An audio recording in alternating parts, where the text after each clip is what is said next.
You're listening to an Anazao Ministries podcast. Can you take the sky from me? You absolutely cannot, because we're talking about Firefly today on Systematic Geekology. We are the priests of the geeks. I'm your host today, Christian Ashley, and I am, of course, joined by the best Lutheran pastor in the entire world. I mean, he's no TJ. It's not his fault. None of us can get to that level. But I am joined by Will Rose. How you doing, Will? Oh, Christian, I'm very, very excited to be here to talk about this. Let me just add this to our little discussion here. Take my love, take my land, take me where I cannot stand. I don't care, I'm still free. So yeah, I'm just gonna add that to our discussion. I don't know if Josh wants to add that in. Edit it. We can copyright straight. If we get flagged somewhere. But yeah, I'm excited about our episode today, and I feel like it's been a little while since I've done. No, we hung out and podcasted live in person together. But as far as hopping on the computer and talking about like some sci-fi and stuff together, I feel like it's been a moment. So glad to be here today to discuss one of my favorite shows that was canceled way too early. Absolutely. Well, on stuff that we've been geeking out on recently, like what have you been going through, Will? I'm pretty excited for summer. Like we just wrapped up the university just got done with their students for the regular semester, and they're in the summer school, and my kids came home from college and they're going off to work at camp, but it's warming up outside.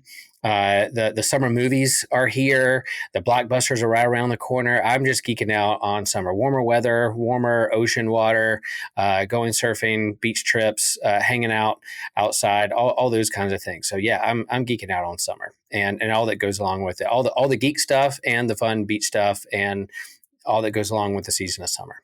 All the great waves too. Yeah, sometimes summer can get real flat on the East Coast because it gets hot, but hurricane season is right around the corner. And not that I wish hurricanes on anybody, but when you have big weather systems out in the Atlantic, that's what causes waves. Yes. Okay. As for me, after having watched Evil Dead Rise not too long ago, I finally got inspired. I had never watched Ash vs. Evil Dead, which I can't remember. I think it was on Stars or something like that back in the day. Mm-hmm. So finally got into watching that. I just started season 3 because there's only like 10 episodes a season, and I am loving it. It's that typical horror comedy you're going to get from the Evil Dead franchise. A lot of good fun. Not what I would recommend for younger viewers, especially. Right. Mm-hmm. But I mean, I'm all in it to win it. So yeah, that's it for what we've been geeking out on. Let's get to the main topic of discussion today, and that, of course, being Firefly, one of the greatest single season runs that has ever been on television, and a great movie. But we're not discussing the movie today. We may save that for later on to talk about Serenity. But, Will, would you like to explain to the good people what Firefly is if they somehow don't know? Yeah, this fandom has been around a long time. We're not the first to talk about it or geek out about it, but I'm glad that Systematic Geekology gets to spend some time and attention to one of the favorite sci-fi fandoms that are out there with a bunch of geeks. And if you hang out at Comic-Con or other areas, you'll see people dressed up as brown coats and as Firefly cosplay characters and things of that nature. So yeah, we're talking about Firefly, and this is the 2002 Fox TV show created by Joss Whedon. We know that Joss Whedon has had some problems as of late in terms of his geek cred or cancelability, but yeah, he was coming off the heels of his popularity of Buffy, and so he did a sci-fi Western space opera with similar kind of characters and banter, and it hit Fox in 2002. It went 11 episodes and was canceled really early by Fox at that time, and Fox was known at that time when it became, guys and gals, this is way before like even iPhones and podcasts and streaming. The internet's there, but in terms of like episodes on TV networks and appointment television that you had to, pull up a chair when it was being played on that particular night at the particular time, whatever they saw in their algorithms and the money that they were paying, Fox said, nope, we need to cut it. And so they had 14 episodes shot and cut it early. But with this show, that is again a space western set in 2517, and it's wars, it's rebels, it's outlaws, it's a western. You have all different kind of character, spirituality, all those things are kind of caught up within this TV show. And yeah, when it was canceled, oh, here comes the DVDs. Here comes the cult following. Here comes the people who love it and I guess the fans of this show were also felt like they were justified because they're kind of like an underground rebellion group who loves it, and they thought that it should, on the message board started emerging. And they were like, yeah, we're true fans. And then eventually here comes the streaming services and that kind of thing. And eventually it was made into a movie. Was it rumors of it being brought back, but then eventually was made into a full length movie. But yeah, that's Firefly, and we'll talk more about the characters here in a little bit. But I was introduced in 2002 is the year that my daughter was born, and I remember, in terms of taking care of a kid and trying to get it to sleep and trying to figure out the new routine in my life. Remember stumbling upon this show and going, "Hey, pretty cool! A new sci-fi kind of TV show that's similar in the same vein of like Star Trek and others, where you have this kind of band of people, different characters on a ship, trying to make their way through the universe. I'll give it a shot," and liked it, but just with too many distractions, didn't really focus in on it until later on. And people were like, "Oh, you never finished watching Firefly? Here are the DVDs. Oh, you need to follow this. If you like Star Wars, you like Star Trek, you like sci-fi, you will love this show." So I was there, and then really excited when the movie came out. But how about you, Christian? How were you introduced to the show, and what's your fandom around it? Yeah, I got in it late, comparatively speaking. That was around when I graduated from high school eons ago, when the world was young, 2009. A friend of mine, Todd, who was about to ship off to join the Army Rangers, had said, "Hey, man, I'm going to leave home and do all this stuff, with Army, but I want you to take some of my stuff because I can't take it with me." So he said, "Especially, I want you to watch this show." And He brought up Firefly, and he also gave me the Serenity DVD. So I watched it my freshman year of college. It's like, why did I miss out on this? I had never once heard of this show before. I guess I was just in all the wrong places, and it just blew me away. The characters, the setting, the world building. It's like, yes, draw me in more. Oh wait, there's only one season and a movie. That's not fun. Exactly. And yeah, as us being comic book fans, like they really did. They're definitely graphic novels and comics too that are still going on, that build out and draw out this world a little more. So you have one season, a movie, but you also have some graphic novels and comics out there that kind of build upon the story and the characters and fill in some gaps for the fans that are out there. But yeah, it is one of those things. It's like, oh, Fox snuffed it out pretty fast, and then you're like, why doesn't it get spread around? Well, they didn't give it a shot. They didn't do it. And Fox knew at that time. I don't know if you're a fan of Arrested Development, but they kind of did the same thing with Arrested Development. Like, canceled it way too early. That show is probably ahead of its time in terms of its comedy and what it was trying to do.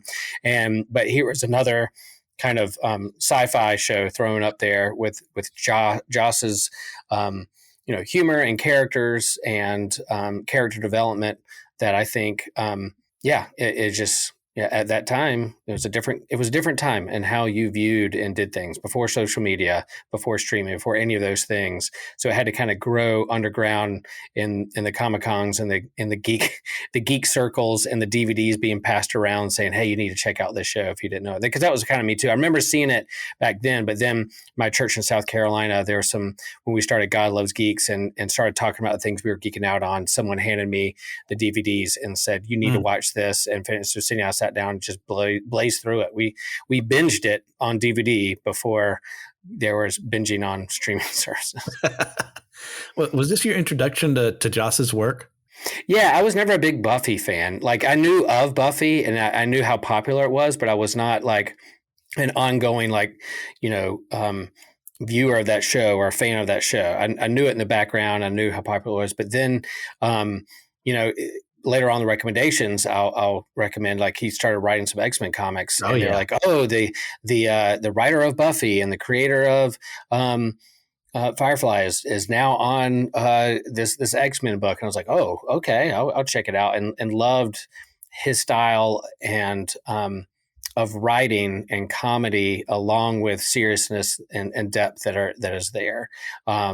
Just quick wit and those things. The way he characterizes people, I really enjoyed. And so when I stumbled upon this show, I was like, yeah, this is right up my alley in terms of beloved characters. Yeah, this was also my introduction to his work. I watched Buffy in college and Angel as well, and Dollhouse and all that. Mm-hmm. But yeah, what a great introduction to what he used to be known for. Yeah, yeah. We won't focus primarily on that. Right. Let's get into the meat of the matter. Like, do you have a favorite episode from Firefly, and like, why do you think it is your favorite? I'll be honest. It's been a long time since I've seen the episode, so an episode does not jump out at me as much as the memory of the characters and how they interacted with one another, and the tension between the two. So you have Malcolm, the captain, with the tension of Shepherd Book, who is like the priest or the pastor, and so that shepherd of this kind of or the tension between those two characters of like, this world doesn't matter. I'm going through PTSD and through war, and it's a hard world, and the world doesn't care about me. That guy, and I just want to make money and do what I can to get through this universe. There's no real purpose to any of this. To Shepherd Book, bringing in spirituality and like maybe there's a greater good out there that we could be drawn to. And then you have the sexual tension between Haley and Simon. You know and then the mystery around River, and who is she, and what was she genetically engineered for, or done to, or what kind of weapon is she? I think the tension between the characters is what drew me to this show that I love so much, and so particular episodes, I need to go back and watch it. I know it was on Netflix for a while, but now it's not. But it's on, I guess it's on Hulu, it's on Amazon, a couple other streaming services. You can find it out there. But I need to go back and watch each episode. But really, the characters is what stands out for me. How about you, Christian? Is there an episode that really jumps out for you? It is hard. It's been a while since I've watched the show, so I definitely had to look up on Wikipedia, like to remember, okay, this episode, this happened. So I don't know if I have a singular one. I mean, I might give it to the last episode, which would be when they're attacked by Jubal Early, the bounty hunter. Yeah. And to see them work together as a team, see him like systematically take them down, and we get a little more of River in there as well. I really like that one.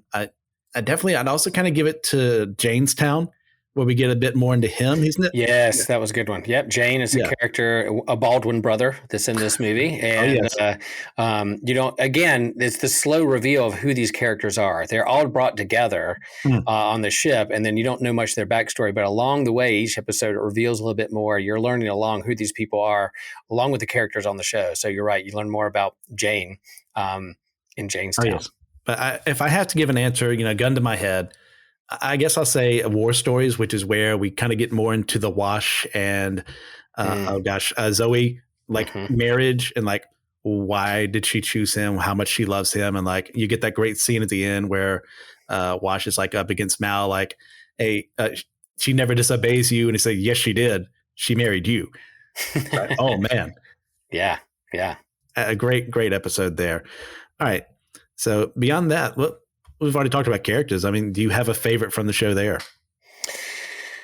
It would be cliche for the minister and the pastor to pick Shepherd Book, but he was so good. God rest his soul. The guy who played him is no longer with us. He died a few years back. But Shepherd Book is such a cool character, and it is like a vague spiritual religious. They're not necessarily Christian or Buddhist. It's not Christianity. It leans into kind of like a vague spirituality and religion, but that. To acknowledge there 500 years later that religion hasn't gone anywhere, that there's still people out there as priests. I think Joss is known to say that he wanted to create a show that has like 9 characters that sees the universe in 9 different ways. And so when they all come together on the same ship, similar to other sci-fi tropes or Star Trek, you have all these different characters on the same ship, and they got to learn how to work together. But I think Shepherd Book is good. The memes around Malcolm are out there is so good. I really loved Kaylee. I think she was she had this innocence to her and like zest for life, but also like really, had a crush on Simon and was like, really like, all right, come on, like, let's get it on. But then also like super smart and a mechanic who could fix the ship. I think I really thought her character was really cool and brought kind of a levity to the show. In the midst of dealing with, a harsh universe of where it was going, where it was headed. I really liked her. She always brought a smile to my face when she came on the screen. Well, if it's stereotypical for you to choose Shepherd Book, it's very stereotypical for the seminary student to do the same. He's my number one. We don't get everything in the show, obviously, of him. And there's some graphic novels that fill some stuff in. So if you don't like to be spoiled about stuff like that, I know I have a friend out there who specifically doesn't read the extra material because then it feels like Firefly is still real.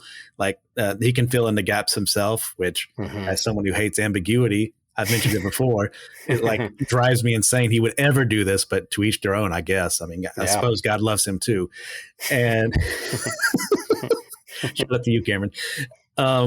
So Shepherd Book, like I said, spoilers. If you haven't read some of those novels, it's like you learn that he was this agent, a double agent working sometimes for the Alliance, sometimes for the Browncoats, sometimes for other people.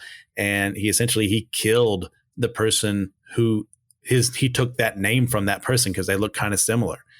And that whole idea of this is who I used to be. A lot of people died because of me. I hurt a lot of people. Let me do something better with my life. I really resonate with that. So I really appreciate what they were doing, what they were hopefully going to do in the show as well with him.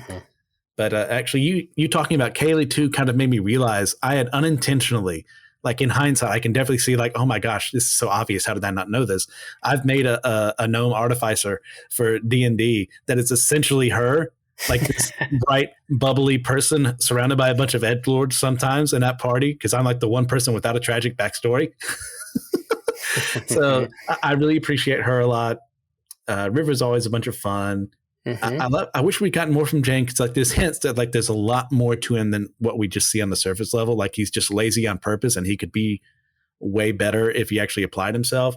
And of course, it's hard to go wrong with Mal or Zoe or Wash. Like there's a lot of good people to choose from, and that's a sign of a really good series. So yeah, having a hard time answering these is a good thing. Yeah, and I think why the show had so much potential and why people grieved like that it was cut short is that like there were these characters you beloved. You wanted to get to know them better and deeper, and the show never allowed that to happen, to go on. Like we are in a different age now. I mean, back then you would just get a show and you just let it run for as many seasons as you could run it dry. These days people like, all right, we're going to do 3 seasons because we want to know we have a clear ending in sight and written down. We want to know where the story is going with a clear ending at some point, not just drag along for forever and ever. And this show might have done that. It might have gone on for 12 seasons, or maybe it just gone for 5 until it ran out of gas. But I think the grieving was like, we like all these characters. All of them have like interesting stories and interesting characteristics and the way they banter with each other on this ship. We want to know more about their backstory and kind of see where they're headed. Is there a redemption arc for Malcolm? Will he find hope again in the universe? What will happen? So we find out some of that in the movie. There's some tragedy in the movie. We won't spoil that. It is another episode. I think we should. That'd be good for a driving episode. Because it's a non-franchise. It didn't have like, well, I don't know. We'll talk to Joshua whether that one counts or not. But that would be and more about the movie because it does fill in some gaps and it shows you more of what's going on the big screen. But yeah, I think that's part of the why people like this show so much. It didn't get maybe that the tease of not sharing more of the story didn't stick around long enough to piss people off. Maybe that was part of it. Well, it didn't help either, from what I understand from researching some of this stuff, is that when it originally aired, they aired a lot of episodes out of order. Yeah. So you didn't have a lot of the context going on. So that threw some people off because the Fox executives had like a specific plan they wanted for the series. They meddled a ton in the development of this. So yeah. And sometimes you need executives to meddle. Like they are trying to bring out a product. That's not their fault. They have that job for a reason, but then sometimes they just need to shut up and let creatives do their work. Yeah. So how that works, I don't know. I'm not in their position. I'm not making that money. But what I can talk about is that part of like the world building we get for this show is like that Earth itself is essentially no more. Like there's some stuff in the graphic novels they get a little more into depth for like show specifically. It's referred to as Earth that was. That's a haunting phrase, number one. I don't want there to be an Earth that was. I mean, one of my favorite shows as well, Legend of the Galactic Heroes. It's an 80s, 90s anime where Earth is essentially like this backwater planet and we don't care about it anymore. That kind of like, wow, that kind of, as someone who's raised on this planet, gets me a little uppity to an extent. But like, can you, Pastor Will, see a scenario where Earth ends up like this barren wasteland, no one goes there? Like, what will we do in this scenario? Like, when it comes to aligning, like what we have with Scripture that speaks of the end of days occurring on Earth and this whole thing. I know I asked like 50 different questions there. Like, rescue me from this. I think when you start talking about what's the future of mankind?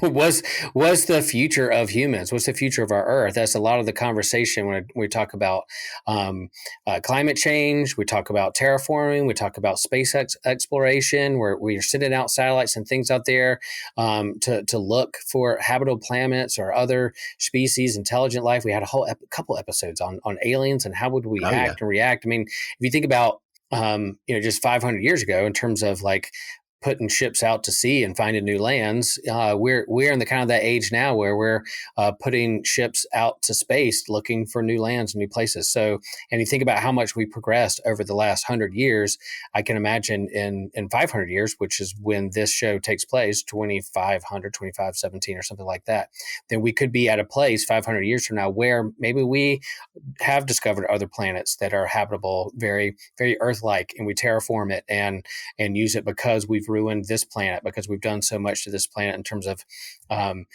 depleting its resources or nuking each other out or whatever we do to each other, that perhaps we need to look somewhere else. And it grieves me because, before we look for other places, why don't we take care of home now? Why don't we clean up our house before we're looking for a new one? Like that, let's do that. But I do think that it's definitely possible to think about. And in terms of end times, I mean, we just read in church this past week in our lectionary that the ascension of our Lord, when the disciples were like, "Is now the time, Lord?" And he's like, "By the end of times and the times and places you will not know. Don't worry about that. In fact, go be my disciples out in the world. I'll come back one day, but for now, go act like me." The book of Acts is about time to act like Jesus, right? And so, yes. So we don't know the time. And so in the meantime, with the time that we do have and be given, let's take care of our neighbor and community and our Earth. And we can still explore. Maybe there's a whole universe out there we're called to go and explore and think through, and not colonize or exploit, but maybe we could be good neighbors to other people out there. And I think that show leans into it too. As much as the show evolves and talks about how evolved humanity has become or not become, there's still war. There's still a civil war among the Alliance yes. and the Browncoats and how they're acting and with one another. And there's still war. There's still the human condition and brokenness around that. So no matter how technologically advanced we become and explore other planets, guess what? We still got to wrestle with our own selves and the human condition and our broken nature. So we still have that to wrestle with no matter how far we run out into space. Yeah, I'll second a lot of that. I see a scenario where this could possibly happen where like we just ruin this planet enough and we have to flee. Like I see unregulated companies just pumping out whatever they want, ruining the soil around them, ruining the water around them, the air around them without a care in the world because they're making a profit. It's just a fact of life right now. And there are things we could be doing a lot better. I mean, we are called to be stewards of this earth. We are called to protect the earth, not to, exploit it for our own means, but to, work it with what God has created to help us, to benefit us ultimately, because, I mean, animals aren't sapient. Sorry for all my friends out there who believe so. The jury's out on like dolphins and octopuses and the like, but we'll see. I mean, as far as what we know, we're the only sapient life form in existence, and God has called us to protect the world. We got to do better. Yeah, But I believe in entanglement on creatures, no matter how, I just coming off watching Guardians of the Galaxy. There's higher life forms and lower life forms, but we're all entangled with one another and called to be good stewards of each. Um, so I think, yeah, I'm along with you there. I think that there could be an arc scenario. There could be another arc scenario. We have to build some kind of space arc and find another place because we've done something to ourselves. And in that arc scenario of Noah, however you interpret that story, all God's creature were put on that, and so and there is an element of like we're all on this together, and so we could go deeper into that story and what that means. But yeah, who knows? Maybe there's another scenario where we build some kind of space arc and we need to go somewhere and take care of even ticks and snakes and spiders, along with humans and the higher life form, which are canines and dogs. Yeah. As far as the last question I asked, that's one of those questions I asked to my more end times focused people out there. That's one of my favorite books is Revelation. It's one of the things you never know what's going to happen. You don't understand. There is no answer that we have concrete for exactly how things are going to go, and that's written by design. Mm-hmm. But the fact that there are places like mentioned, like by name, we got Megiddo, we got Israel and stuff like that. Like there are places that's going to happen in. So if this happens, well, who's to say we don't name a planet Megiddo somewhere along the way? And that's where the climactic battle happens. That's where the beast rallies his forces, what have you. Like I write that a little tongue in cheek, but like that is something I think about in series like this. We've expanded beyond our planet. How does that work in light of what scriptures does say? So I think we've been on a little enough about that. So let's move on to the next focus I want to kind of give, which is while I was doing a lot of research here, I learned something I didn't know. And that's the fact that, one of Whedon's big inspirations for Mal specifically was like this idea of former soldiers of the Confederacy, like being on the losing side of a war and just they're not able to find a purpose anymore in life. And another inspiration was Jewish resistance fighters, especially those to the, east of Germany, who fell under the thrall of the Iron Curtain of the USSR, and all the things they fought for to essentially gain nothing. Like, how do we think this idea of the former believer, the lost cause, is handled in the show? Yeah, I think it's one of the strong points of the show because he is kind of a Han Solo rebel kind of character that's out there. Just need to find a next job so he can make some money and then find a crew and just so he can move on to the next one. That's his purpose. There's no real moral arc to him, greater purpose, because he lost that. He saw the war, he fought for something, lost, was betrayed, has some PTSD and trauma around that, and so he's going to look at the universe through the lens of this sucks. There is, I've gone through pain. I've seen people die. We lost, or I was betrayed. And so why should I care anymore if I'm only going to get hurt, if this is only going to happen? Seeing the worst of what humanity can do to each other. So he's wrestling with that side along with others who perhaps have a different perspective. But I think that's one of the strongest part of that, to see like his reaction to the universe and people feeling sorry for him when he acts that way.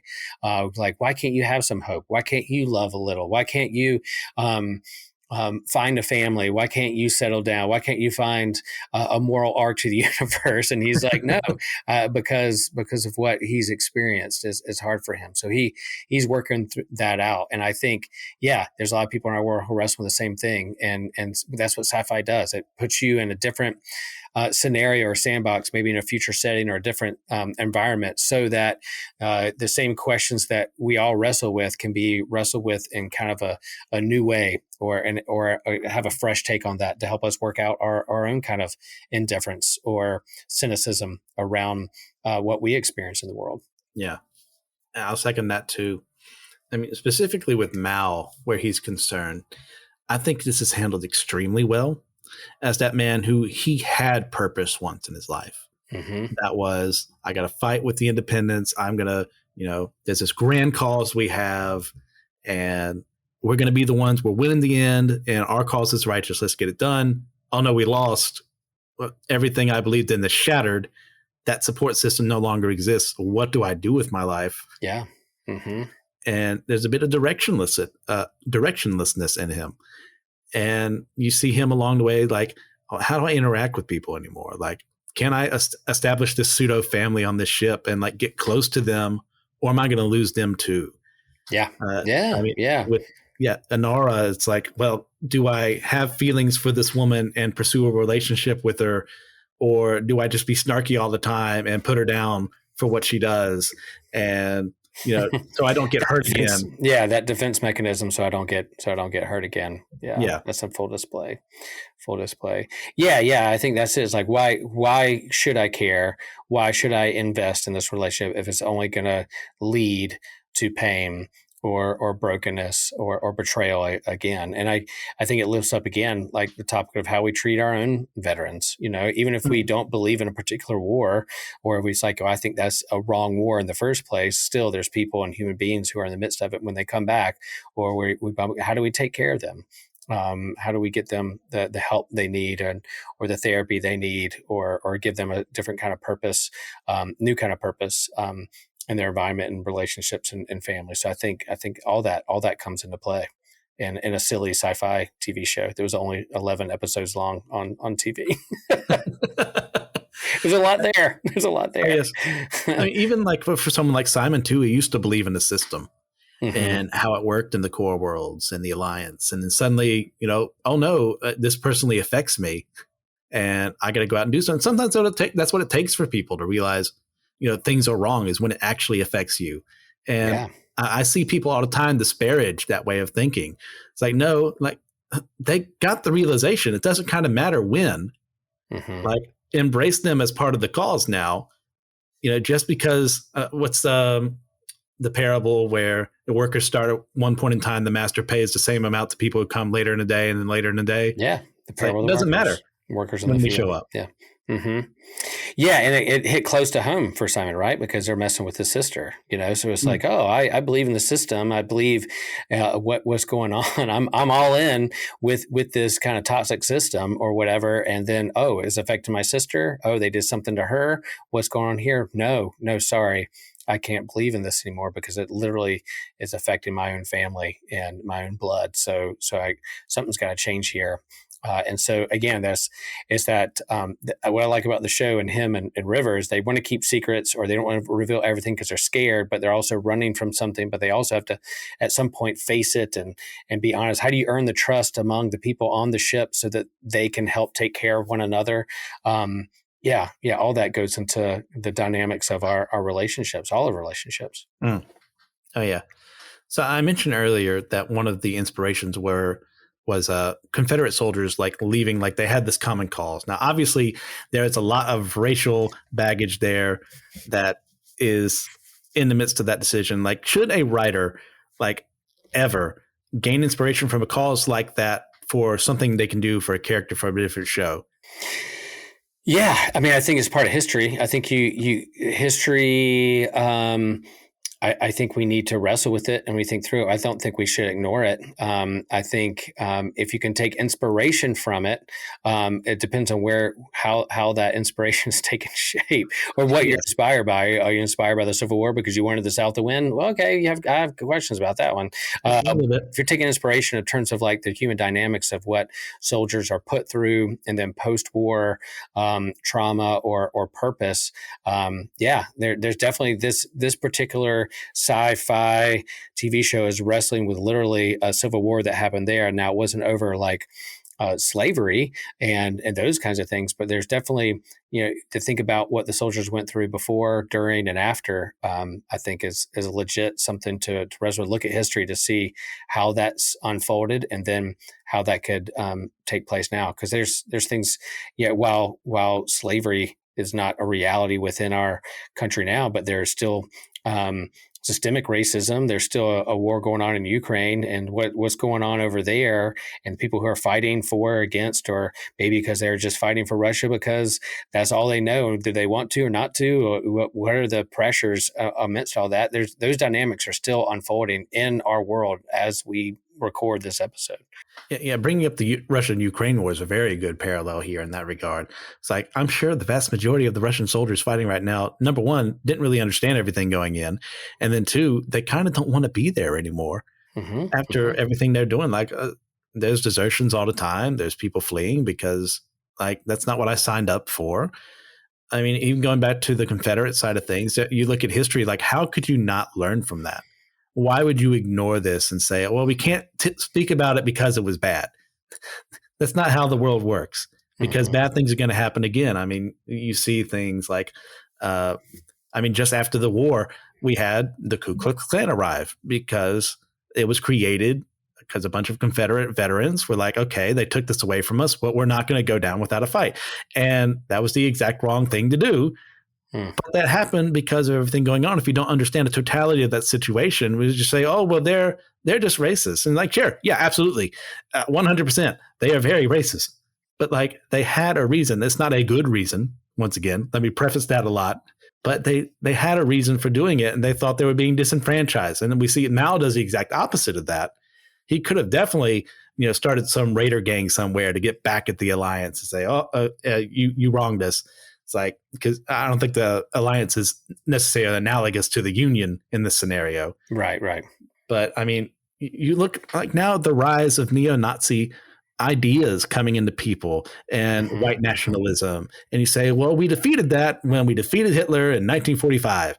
It's like, no, you didn't, kill racism that day. You didn't kill the idea of white supremacy that day. You stopped it, which is a very good thing. But then we just kept allowing these ideas of like, well, it's gone now, so we'll never have to worry about it again.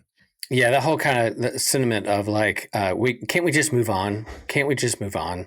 Like we've done that. Can't we just move on? And you're like, no. There's still things going down and systems that are in place and ideology that we need to wrestle with. And so the whole like, yeah, we could go down a rabbit hole of like, like books, banned books and taught and not taught and being felt uncomfortable or not, all those things. But I think wasn't Malcolm like wanted though? Wasn't that ship like on the wanted list? Like he was definitely like an outlaw.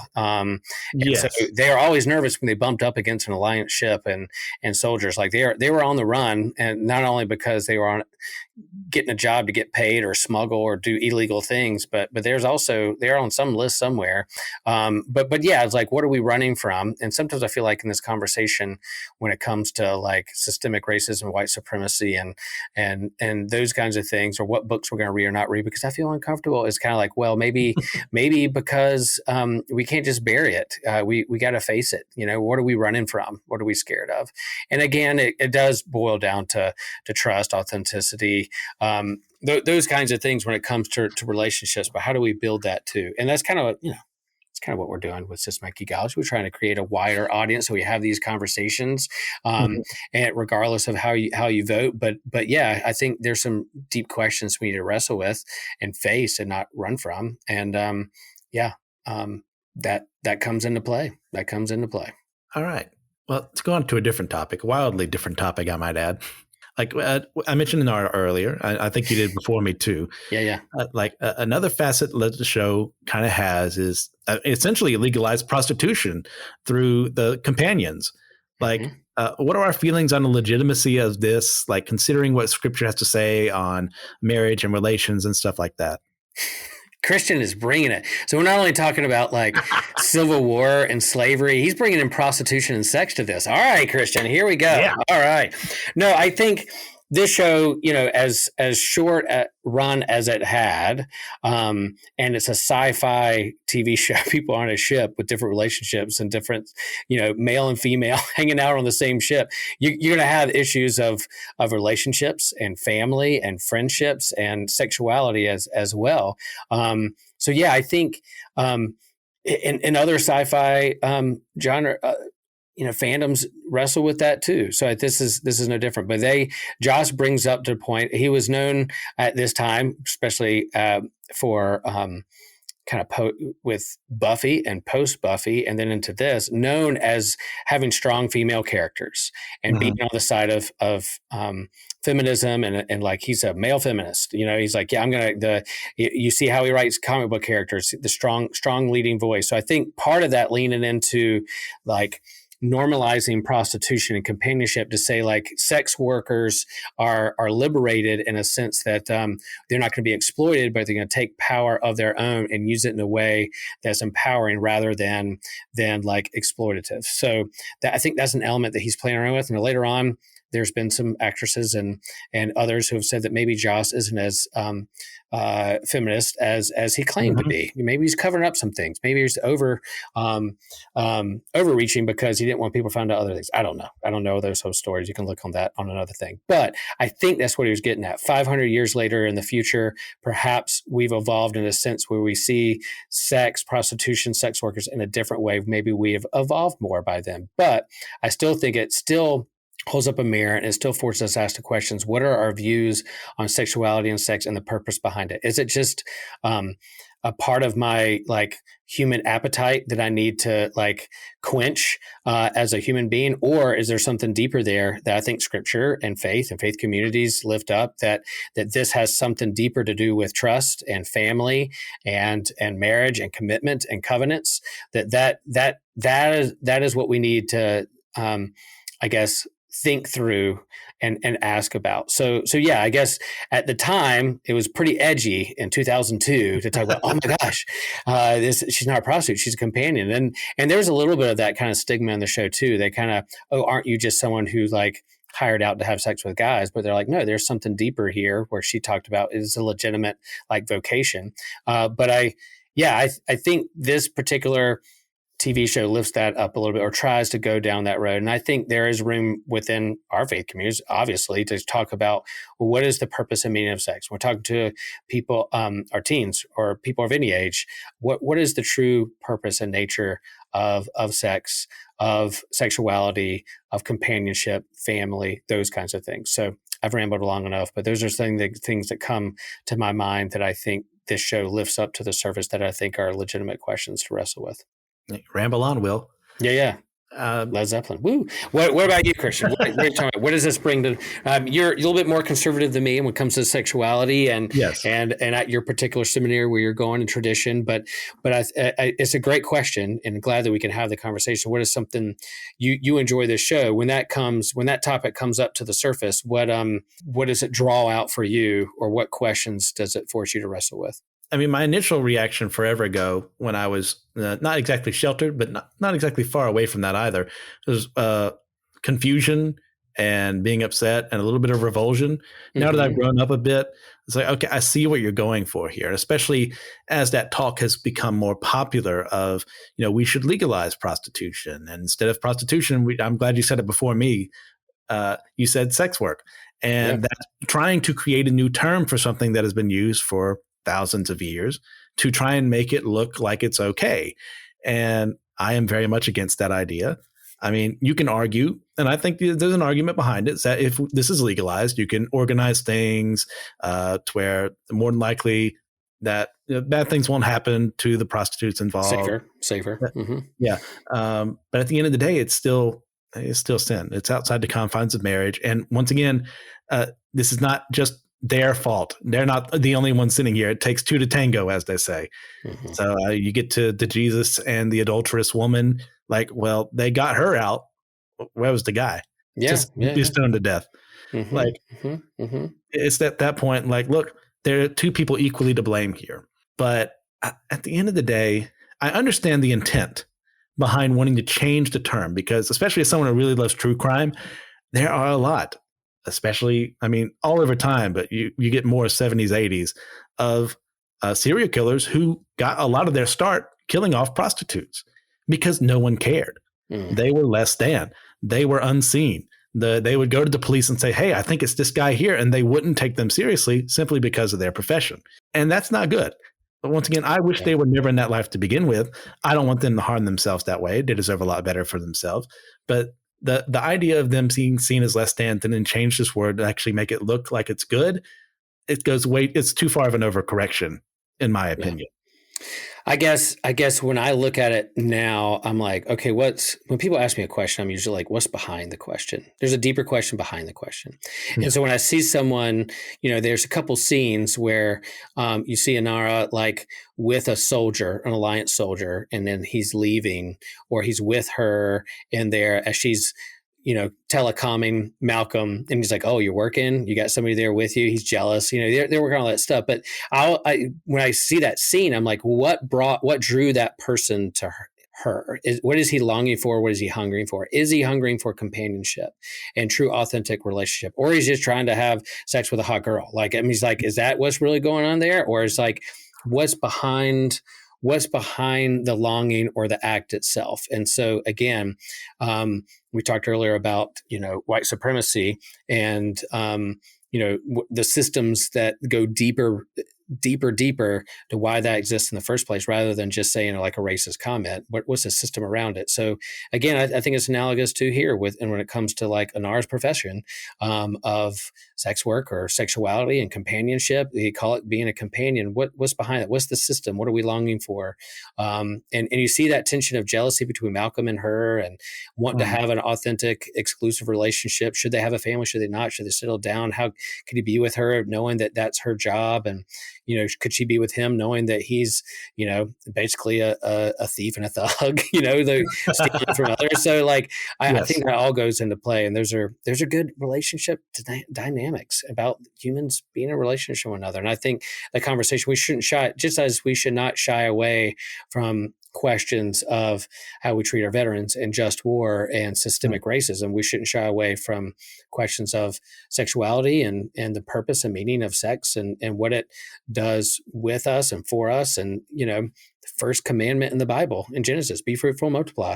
The first commandment is go have sex, y'all. Sorry, cover your kids' ears as you're listening to this. But it's a good thing. But look at it, it's a good thing. It's a gift. But then again, the stewardship of the earth, the stewardship of our relationship, the stewardship of our sexuality goes into a deeper conversation around these things. And again, man, a silly sci-fi show is getting us talking about these things.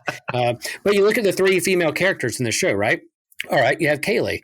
She is very sexually active. Like, yeah, oh boy, she loves it. But she's also like a mechanic and like a hardcore mechanic and like get there and the grit of it. Then you have like River, who's like the soldier, and then you have Inara, who's like the pretty dressed in dresses and jewelry, and she's the companion. So you have these three different lead female characters in the show, showing you different ways women are characterized, whether they're stereotyped or pigeonholed or not. But I think he's showing a broad way of like what it means to be a woman. And same way with the man on the show, to be male. Like you have a doctor, you have a captain, you have a former soldier, you have a priest, like how they're portrayed.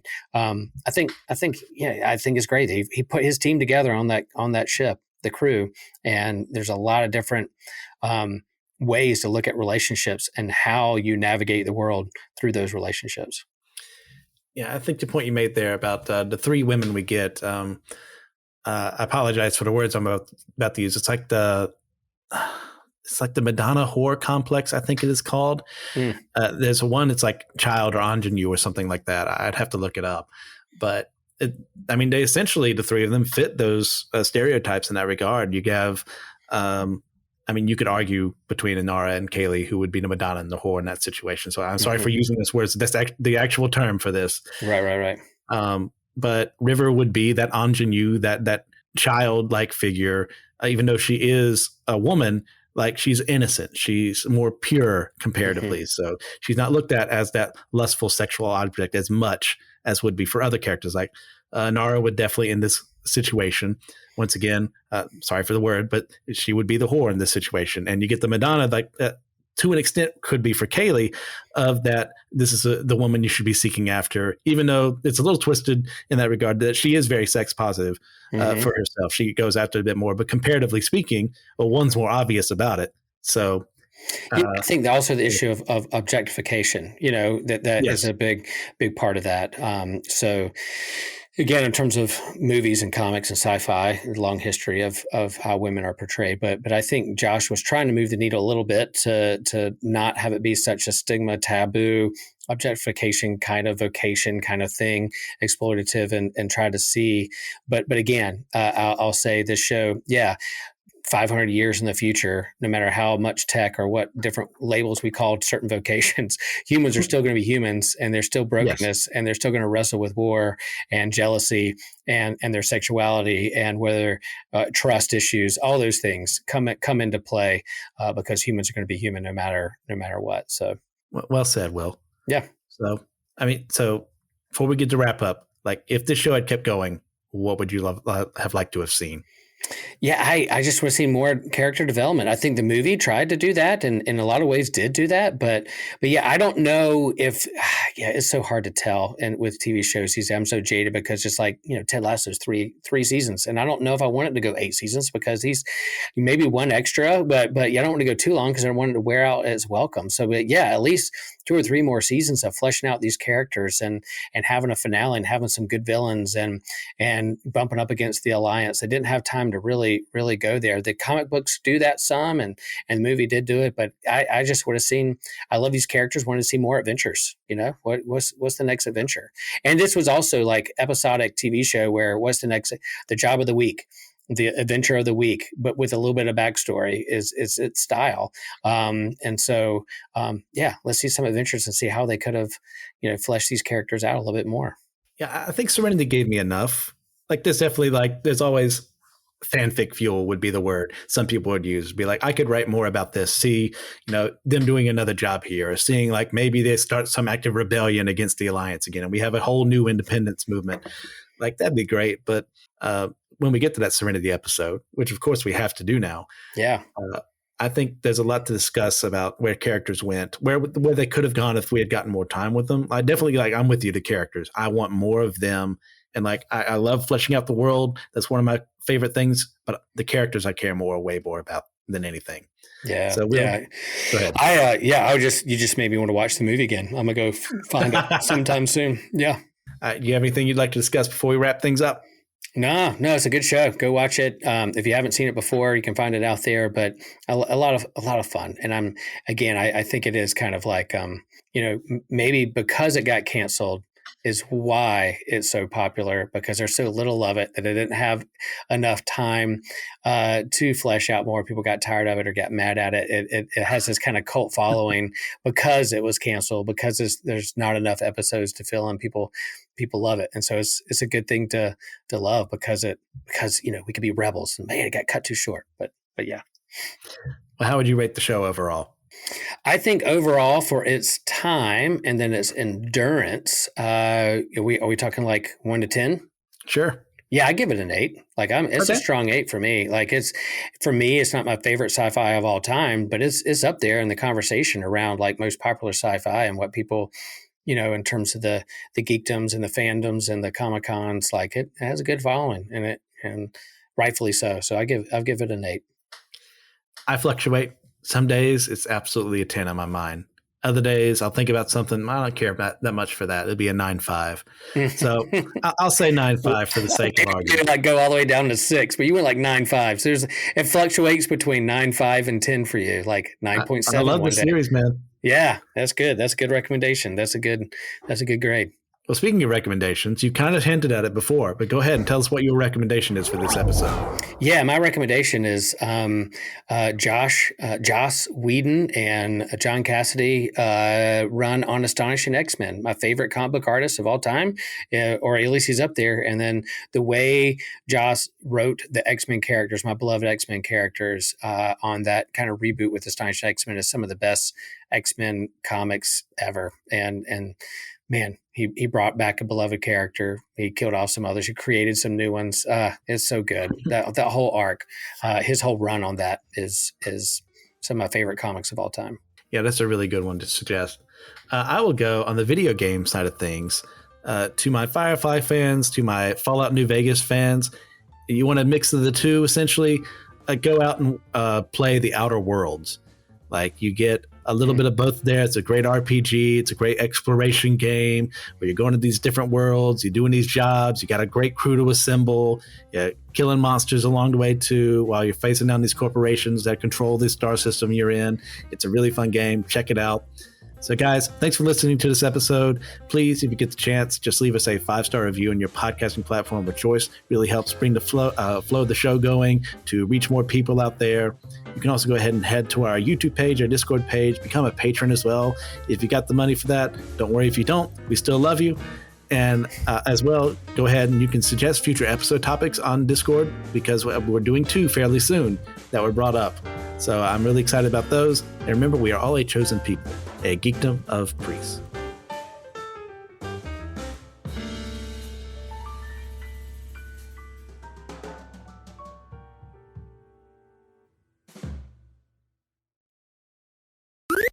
This was an Anazao Ministries podcast. If you enjoyed this show and would like to learn more about our network, be sure to check out the Anazao Ministries Podcast Network.